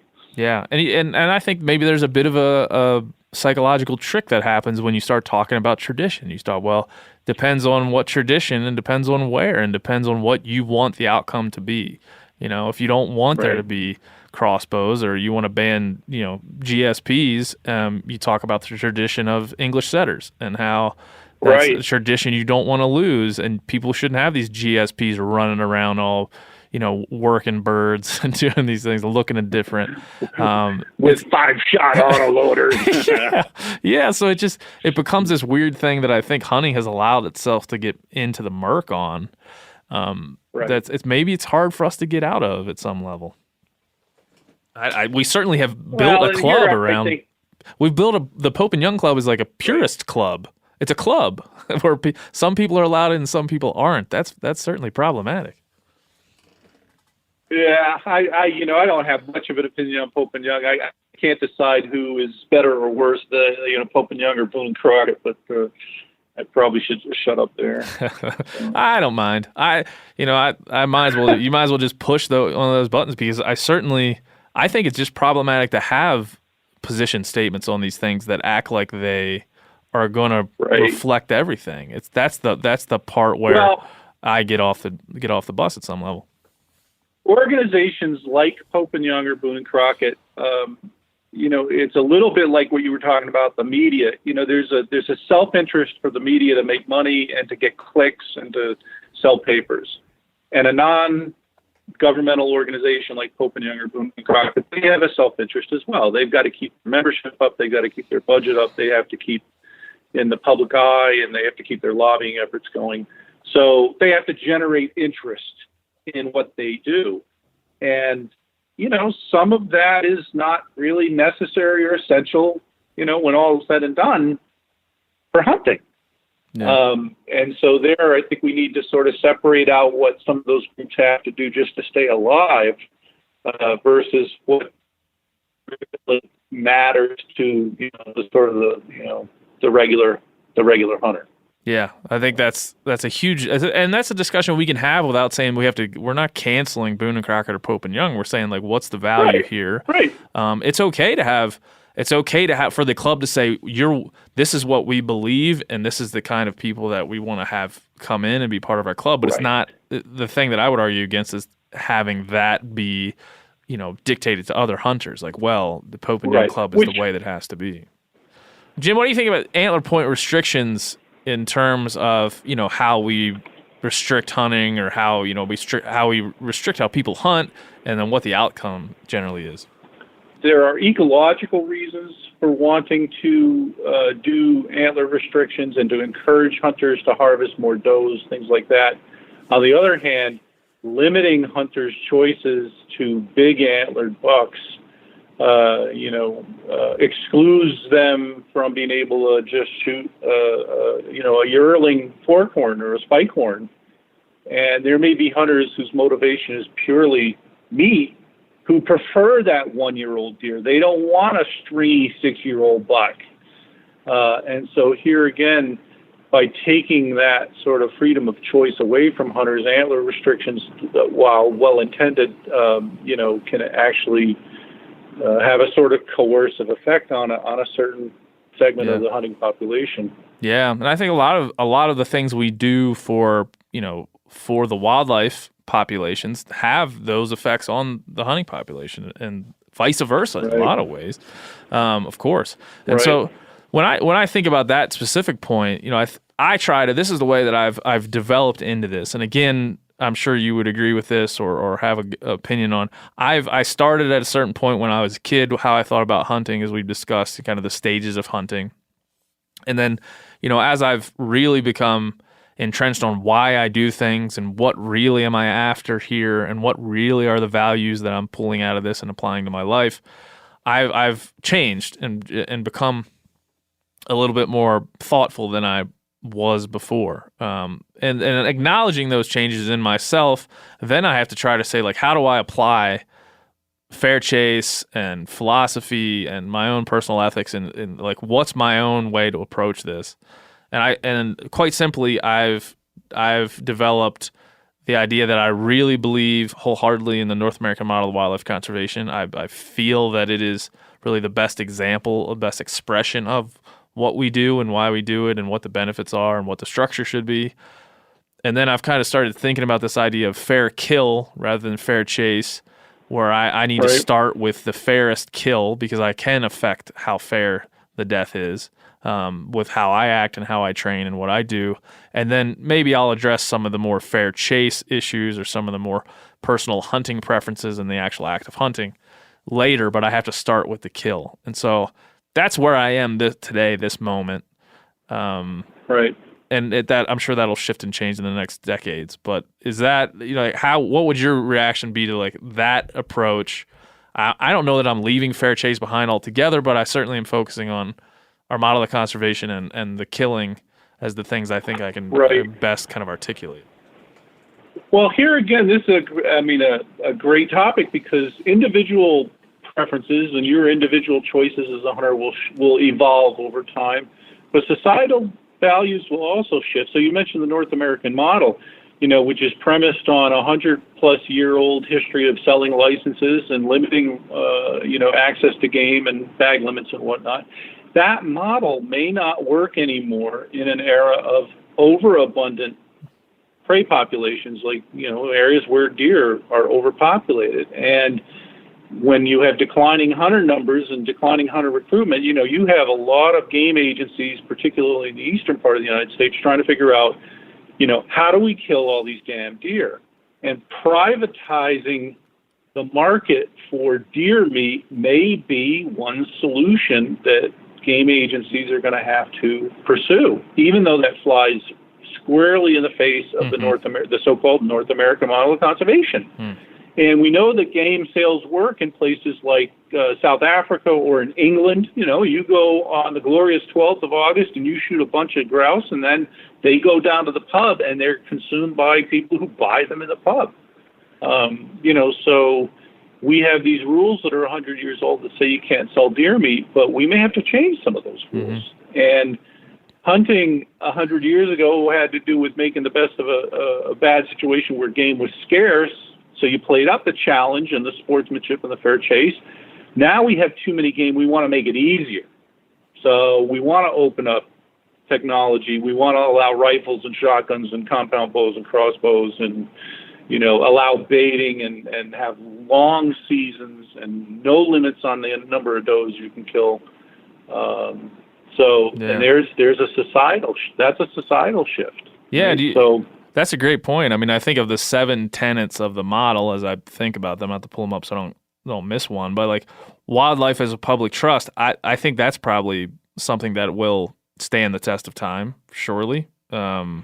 Yeah, except that wildlife as a public trust, it's easy to wax eloquent about that when that wildlife is scarce and you're talking about Bambi's mom and the noble red stag, the elk, and other charismatic megafauna. But it's another thing, roll the clock forward 30 years and deer are just hoofed locusts, to use John Muir's phrase. They're pests, they're vermin, they're like woodchucks or varmints. We're going to have to change how we think about deer. They're not going to be the symbol that they once were. The iconography of the stag. We're going to change to an ethos where if it's brown, it's down. Sluice them. And that again goes against the more sporting notions of limitations of one's technology, of fair play, of allowing the game an opportunity to escape, right? This hunting will be, for deer, I'm just going to stick with deer. Sure. Could evolve from being sport hunting to culling, right? And again, in New York State, down near New York City, deer hunting is culling, right? They cannot kill enough deer. This was Pat Durkin's column about Staten Island deer. Mm-hmm. You know, Staten Island is spending millions and millions of dollars in a very ill-advised program to do birth control for deer on Staten Island, which will never work, right? Because they just can't face the the scenario that they've just got to go all out and they got to nuke the deer on Staten Island. They just got to kill them. Yeah. Yeah. Well, to your point, I mean, I think any of these ideas we certainly can run through and find ways. I mean, one of the more troublesome tenets of the model that I've always talked about, and I've talked about this with the folks who wrote it, Dr. Geist and Shane Maloney, wildlife should only be killed for a legitimate purpose. Well, that is a, how do you define legitimate? And how do you think about that? So I think those types of things certainly have a little bit more room to move in the future. And much like I think of fair killing, I guess we try to lay a base of like, how am I approaching this and what are the tenets of the ways that I approach hunting? And then when things shift above that base or that foundation, then certainly they can move. But what are the principles that I kind of know to be true through my own, and I can't imagine them changing. I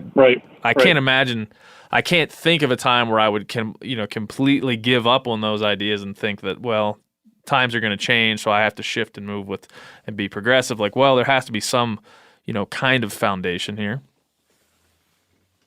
Is there a way that we can construct one? Like, is there a way that we have a starting point that makes the most sense? I really don't know how to answer that other than, again, and I'm sort of in my own mind sort of dwelling on the deer example. I like to sport hunt deer as much as anybody during the regular season. But a couple of years, not a couple of years ago, about 2 decades ago, a friend of mine who owns a vineyard locally got a nuisance permit for deer in the summer because he had just planted 5 acres of new grapevines, and the deer were doing a major hurt on his new, very expensive grapevines. And he knew I hunted, so he asked if I would help him out with deer population control. And I said, sure, never done it before. And in the middle of July, I'm sitting there in the sweltering heat and humidity. And one day I saw a doe come out with 2 probably week-old fawns. And it struck me that, oh my God, if I kill this doe, those fawns are dead. And so I passed on the shot. And that night, I just felt guilty about it because here's my friend expecting me to kill deer to protect his vines, and this is a nuisance permit. And I realized, I had sort of split ethical obligations. I have an obligation to deer, but I got an obligation to my friend, the vineyard owner. And I swore that if I saw that doe again, I would actually shoot her. And wouldn't you know, like 2 nights later, that doe comes out with those same fawns. And I shot her. And, that was like a 3-for-1 deal, right? I killed 3 deer. And honestly, those 2 fawns, they didn't die a pleasant death because they were still nursing. But, that's the difference, I think, between a hunt that's purely a sport hunt and hunting enlisted as part of a larger management program, shall we say. It strikes me in that that story. Go ahead, Jim. Well, just, an individual has to wrestle with his or her own conscience and make those decisions and make those calculations, right? When that doe came out the first night, I hadn't thought of that as a possibility, right? I needed time to process that scenario in my own head. So it took me the better part of that evening and into the next day, and that's where I said, okay, I'm going to do it. Yeah. And when it happened, I was ready to pull the trigger. Another person would make a different decision. That's fine. Yeah. No, that's a very, I think, a very common thing that might happen in the woods, but also very profound telling of it because it just tells you how the idea of hunting is so malleable. It can change in an instant, just the situation you put yourself in or, you think hunting is this and it's always going to be this, and then you get put in a situation where you're making the ethical decision you had to make, which, right. I think the best thing that I could say for folks listening to this show and for you and for that you're thinking about it and you're making a conscious decision.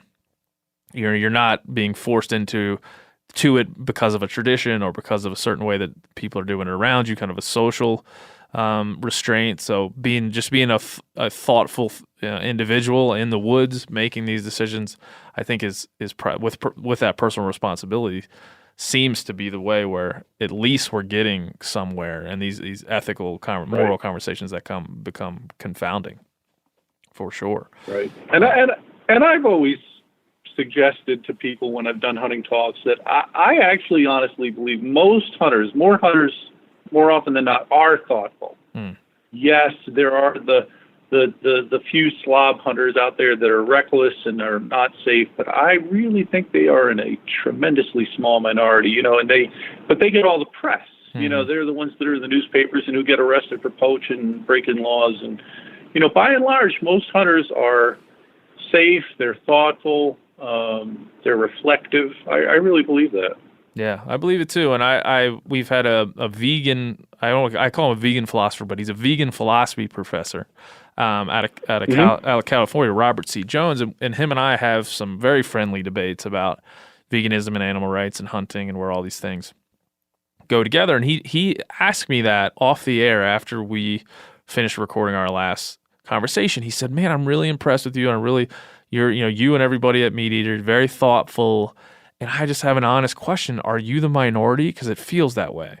And so he was articulating the point you just made. I don't think you are. Yeah, so we may hook you guys up.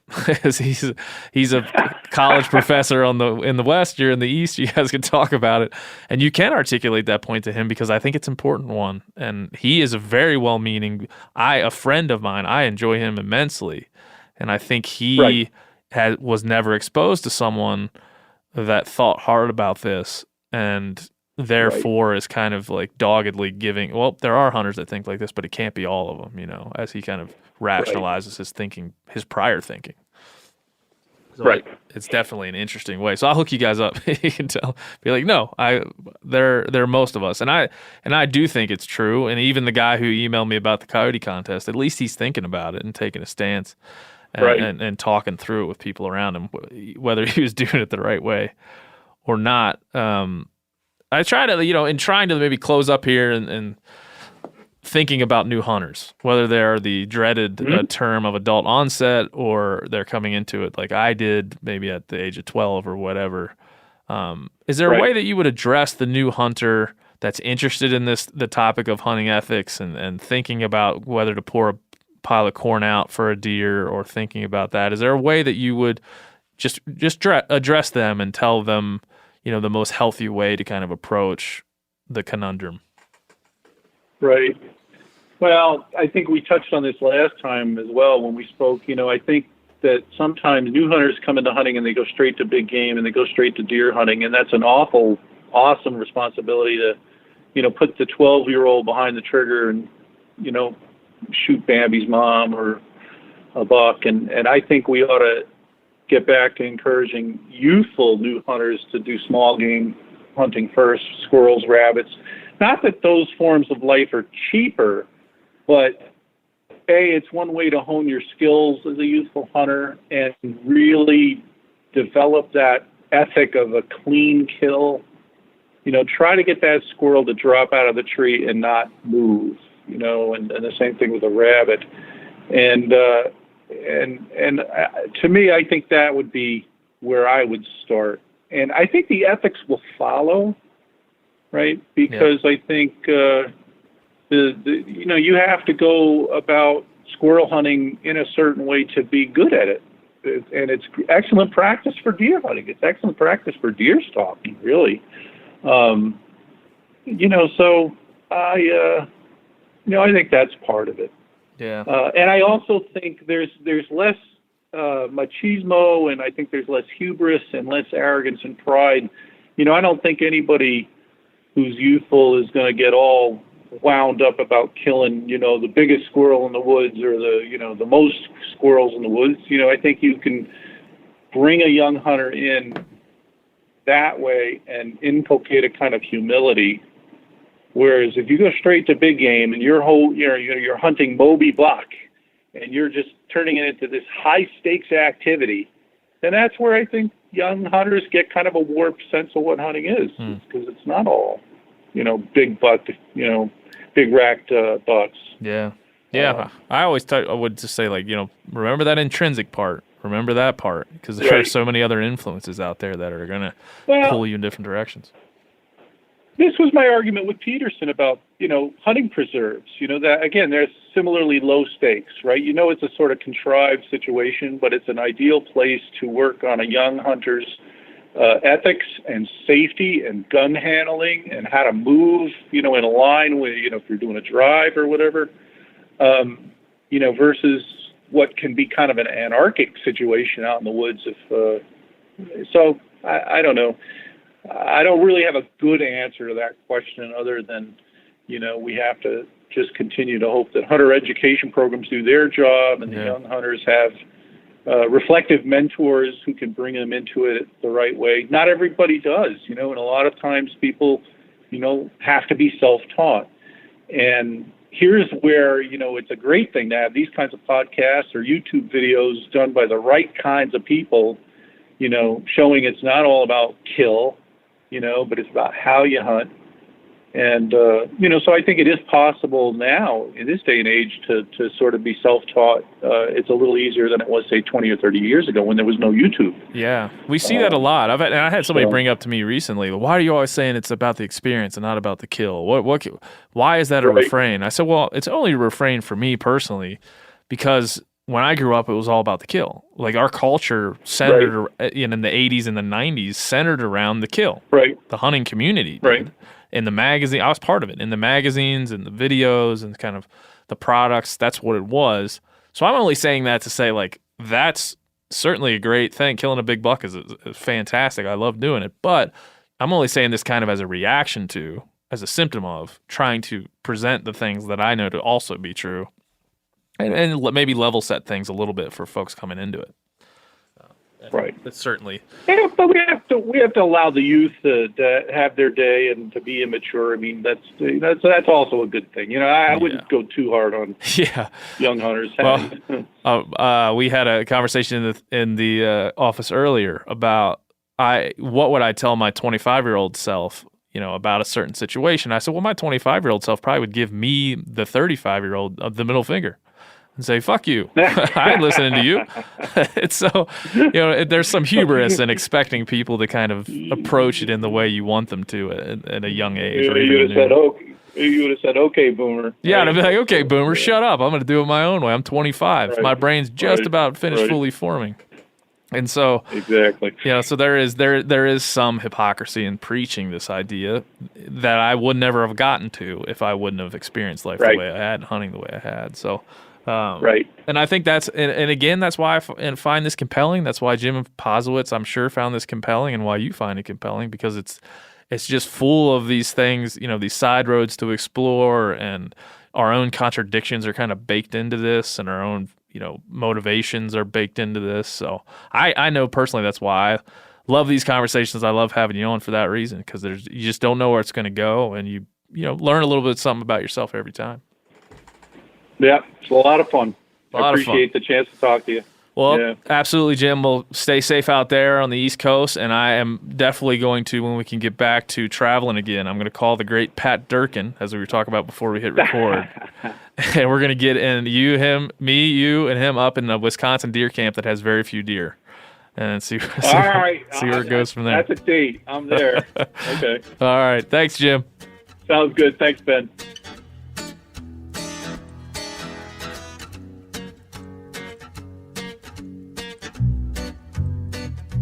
That's it. That's all. Joe Farinado, goodbye. It's good having you here. We're still going to hunt together, right? Oh, yeah. Does it mean we can't hunt together? No, definitely not. I was hoping we could still hunt together. Yeah. It'd probably be more fun, less stressful. Yeah. Are we going to hunt the breaks this year? We got break tags? Oh, yeah. Was there breaks? Okay. Yep. That's good. I thought maybe we weren't allowed to talk to each other anymore. No. Now we're on it's like north and south. We're mortal enemies, actually. Mortal enemies. Yeah. You're now working for a I hate you now. competitive Actually. media Yeah. company. Yeah, I completely hate you. Phew, it's a sad day. So many ways. So many ways. Well, No, breaks hunting. Bulls are going to die. what else? We both have Idaho deer tags. Yep. Idaho deer. So we're still going to be, you'll still And I probably got hear another from puppy coming, so we have to go kill all the birds. all the birds. Dude, All I the saw, birds. I was out putting trail cams up, and I wish I have Birds? a not so sharp moment. About trail cams? Oh, yeah. You Did could probably like- guess what it is. Did you fall down the mat? No, mountain, I or didn't did you, fall down. Did you I didn't fall poop in down. front of it? No, I didn't fall down. I hiked about 2 miles in and about 4 miles out. It was it was a good hike. Like 2 miles in and 4 miles out, so you packed. Went the long way out Oh, okay. on purpose. I to just see some thought you might country. have walked past your truck Heard or a something. wolf howl at like 9 a.m. Isn't that cool? Yeah. Yeah. Love wolves. Was cool. Like in the drainage we were in. So, I mean, had the echo factor. It was really cool. Actually, so stayed in this cool little Airbnb after the wedding right above Lakeside. Oh, yeah? And woke up really early. There was like moose walking around, and could have sworn I heard wolves howl. Could have just been in my head, but Pretty hungover. oh yeah, it was great. Yeah, that's all it was. Yeah, that was cool. But There was something howling. shout out to my neighbor and good friend Omar Fuentes, who was with me, and I didn't put the card in the camera. Oh, yeah, I should have guessed that. Didn't put the SD I don't know card why in I the didn't guess camera. that. Got home. Was And it getting was in ready your for a pocket? little barbecue. It was on July 4th, getting ready for a barbecue. Was getting a shower. Hmm. Looked and put my hands in my pockets. I'm like, oh, there's the case, and inside the case. Was an SD And how card. stupid am I? Because I like at the time that I was hanging the camera, I'm like, that's not really. The shutter doesn't seem to be working. Like the light is on, but it doesn't seem to be taking pictures. There wasn't like a little message on the screen that said No, the screen was card? blank. That was another thing that should have alarmed me. yeah. I just kept hitting the button. It wouldn't show any messages on the screen, and I was hitting menu, and it wouldn't do anything. So there was a million reasons I should have known that I messed Yeah. up. But that's my not so. That's my. Did you July just hang 4th. one trail camera? Just hung one. We were checking out a wallow, a spring-fed wallow that I thought would be good spot. real. It's good later, but I it like it. turns out it wasn't. Nothing hitting it right now. Hmm. So we just kind of hung one up on a trail that I thought was Gotcha. advantageous. But there's a lot of bear shit. We heard wolves. We've seen it's the same spot we were at last year where we saw those wolf tracks on the road. Yeah. So yeah, there's my not so sharp moment. So we may just have to read that. Do I have to give you write a that out. work sharp sharpener now? No, I already have one, so Oh, I'm okay. good. But I'm stupid. So anyway, thanks to James Tantillo, and thanks to you, Joe Fernando, for all your days at Meat Eater. Man, it was a good time. It's a hell of a run. Thanks for having me. You're getting out on a high note, I say. Yeah. And going I'm on happy. to the greenest of green pastures. Hopefully. Nah, you will be. Grass is always greener on the other side. Right. That's fine. But green grass Something is like that. nice, so you can Yeah. just play around until the greener grass comes. That's what I've done. There you go. That's what I did. That's how I'm here. And like talking you to said, I'm basically just modeling my life after yours. So Oof, Jesus. Not a good thing. But 133, I really enjoyed talking to Jim Tantillo. I know for many of you the ethical conversations are frustrating because a lot of times you just throw your hands up and Jim said this a few times to me. I don't know if I can answer that question. But I think asking these questions and exploring these things and understanding our own contradictions and our own wants and our own why is kind of the point of this whole program. And I've, as I said in talking to Jim, learned a lot about myself asking these important questions. Sometimes I learned that I'm full of shit. Sometimes I learned I was right all along. But it's those explorations that make me a little bit better at this very important game of hunting. And so that's hopefully what we can mean. And speaking of all that, I want to leave you guys today with Jim Posewitz, his voice, a story that I think has impacted me, and I've thought about it many times since we recorded this podcast back in January of 2019, and I'll continue to think of it when I think of him. And it's a story about hunting and generations and passage of time. It's a story that, while again, like Jim Tantillo's story, while very normal, can be impactful depending on the person that experiences it. So that's what you're going to hear. We're going to leave you with that today. Hopefully all of you can go take a look at Beyond Fair Chase. If you don't have a copy, pick up a copy, read it, reflect, learn about the life of Jim Posewitz. So rest in peace, Jim. Here he is, We'll see you next week. A couple of seasons ago, I'm stumbling up into, we used to live 8 miles south of town, and just out the back door did lots and lots of hunting. But I go to an old familiar place in the dark, and I sit there because Gail's coming up the other side. Your wife. Yeah, and she's liable to, start some elk out. So I'm sitting in one of the passes where they sometimes go. As the hunter is known to do. So I'm sitting there in the pre-dawn, and I'm looking down the trail I came in. What looks like a father and 2 sons come walking up the trail. And I'm just sitting there. Excuse me. The father sees me, and he halts the boys. And they're like poster children out of Hunter Education magazine. I mean, they're control of their weapons, undivided attention, standing there quietly in the background. And the father tiptoes up to this old guy sitting in the woods. And the father says, "We don't want to get ahead of you." He whispers it to me.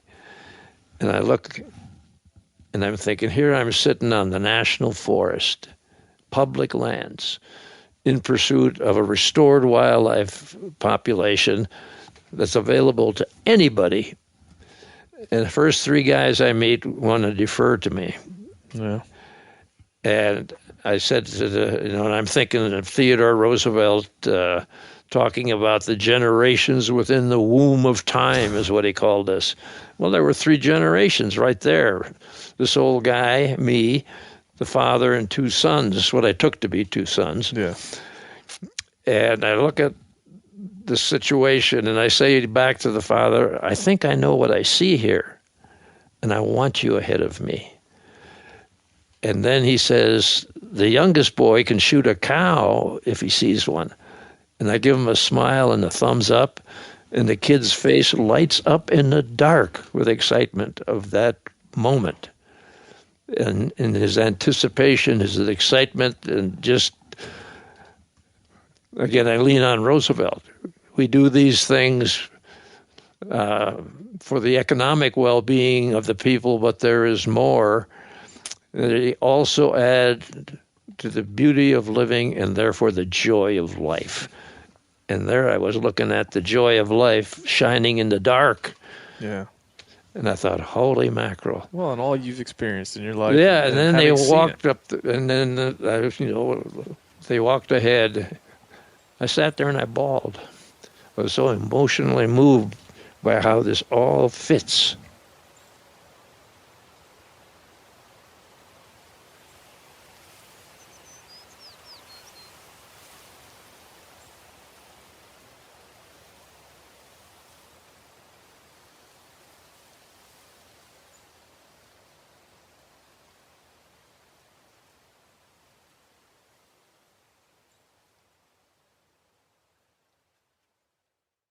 You ever get that feeling the walls closing in, the concrete jungle suffocating you?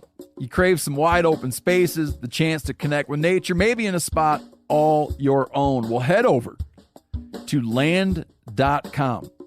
They've got ranches, forests, mountains, streams, you name it. Search by acreage. You can search by location. You can search by the kind of hunting and fishing you're dreaming of. Land.com. It is where the adventure begins. As you know, the Meat Eater Live Tour is on April 23rd through May 5th. Chances are in a town near you. What you may not know is you can win tickets to each of these events just by going to a backcountry hunters and anglers pint night. There's going to be a pint night in each of these towns: San Diego, Salt Lake City, Tempe, Anaheim, Boise, Sacramento, Missoula, Portland, Tacoma, where you can compete in Meat Eater trivia and win not only tickets to the show, but a chance to be on stage with all of us. So get your butt to a pint night, and we'll see you on stage.